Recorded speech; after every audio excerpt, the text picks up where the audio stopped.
മുംബൈയിലെ ഒരു ഐതിഹാസിക ഐസ്ക്രീം ഷോപ്പിലേക്കാണ് നമ്മളിന്ന് കടന്നു ചെല്ലണമെന്ന് വെച്ച മുംബൈയിലെ തന്നെ ഏറ്റവും പഴക്കം ചെന്ന ഐസ്ക്രീം ഷോപ്പ്. നിരവധി പതിറ്റാണ്ടുകൾ നീണ്ടു നിൽക്കുന്ന സമ്പന്നമായ ചരിത്രമുള്ള കാലത്തിന്റെ പരീക്ഷണമായി നിലകൊള്ളുന്ന സിഗ്നേച്ചർ ഐസ്ക്രീം സാൻഡ്വിച്ചുകൾ വിളമ്പുന്നതിലാണ് ഈ ഒരു കട ഇത്രയും അധികം പ്രശസ്തി നേടിയത്. മുംബൈയുടെ ഹൃദയഭാഗത്ത് സ്ഥാപിതമായ ഈ ഒരു പ്രിയപ്പെട്ട സ്ഥാപനം അതിന്റെ തനതായ രുചികളും പഴയ ലോക ചാരുതയും കൊണ്ട് നാട്ടുകാരെയും സന്ദർശകരെയും ഒരുപോലെ ആകർഷിച്ചു. എന്തിനേറെ ഈ ഒരു ഷോപ്പിലേക്കുള്ള സന്ദർശനം ഒരു പാരമ്പര്യമായി കണക്കാക്കുന്ന നിരവധി കുടുംബങ്ങൾ തന്നെയുണ്ട്. ഈയിടെ ലോകത്തിലെ ഏറ്റവും മികച്ച 100 ഐസ്ക്രീം സ്പോട്ടുകളുടെ പട്ടികയിൽ വരെ ഈ കട ഇടം നേടി. സാൻഡ്വിച്ച് ഐസ്ക്രീം ഇട്ടാ ആദ്യമായി കഴിക്കണത് കേസർ പിസ്ത. ബിസ്മില്ല.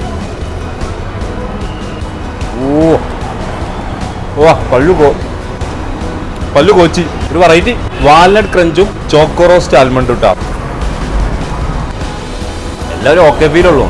ഇത് സംഭവം ഒന്നും പറയില്ല, ഒരു വെറൈറ്റി ടോപ്പ് സെല്ലിംഗ് ആണ് പറഞ്ഞത്. വാൽനട്ട് ക്രഞ്ച് പോരാ, വലിയ സംഭവം എന്നല്ല, വേണമെങ്കിൽ പോയാൽ മതി. മുംബൈ ചർച്ച് ഗേറ്റിന്റെ അടുത്തുള്ള കെ റുസ്റ്റം ആൻഡ് കോ.